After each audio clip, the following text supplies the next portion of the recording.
Why do some Latinos want to be white so bad? Now, this is a question that a lot of communities tend to ask about the Latinos. Now, while I don't have an answer for the full Latino community, I do have an answer for the Mexican community. Let's take it back to the 1500s when Hernan Cortez invaded Tenochtitlan, modern day Mexico. And something you need to understand is that it wasn't just Españoles getting off those boats, it was also African slaves. When Cortez and his men took over modern day Mexico, they implemented what is called the caste system. Have you ever heard the phrase mejora la raza? Yeah, it comes from that. Mejora la raza means to better the race. Better the race means marrying white. And that was implemented over 500 years ago. And yeah, sure, it was 500 years ago. We should get over it and stop being so colorist, classist, and racist. Now, don't get me wrong. A lot of the generations are trying to break this or have broken this type of mentality. Meanwhile, you still have the older generations who do think this way because we still had Españoles and a lot of other European countries come to Mexico during the early 1900s. And these Europeans would walk down wherever there was indigenous or Afro Mexican and look down upon them, calling them racial slurs like indios,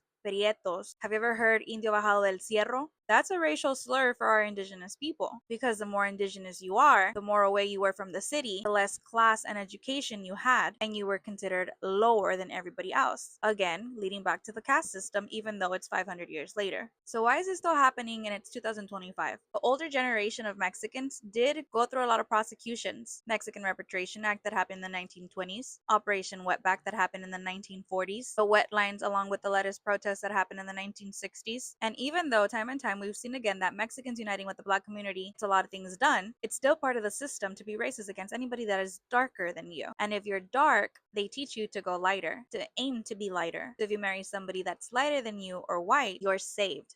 Now, again, I want to emphasize that this is not everybody in the Mexican community. A lot of people have been breaking this mentality, especially in the country of Mexico. The country of Mexico has been more accepting to our indigenous people and our Afro Mexicans. Mexico has always been a melting pot when it comes to different nationalities and ethnicities. That's why many people are trying to break this thought process that was implemented again over 500 years ago by colonizers. So if you see a Mexican with this type of mentality, it's a colonization mentality that they still have yet to break. This is why it's important to speak on the history that the colonizers tried to erase, to educate one another so the next generations to come know where they come from and they stay united. Let me know what you guys think in the comments below.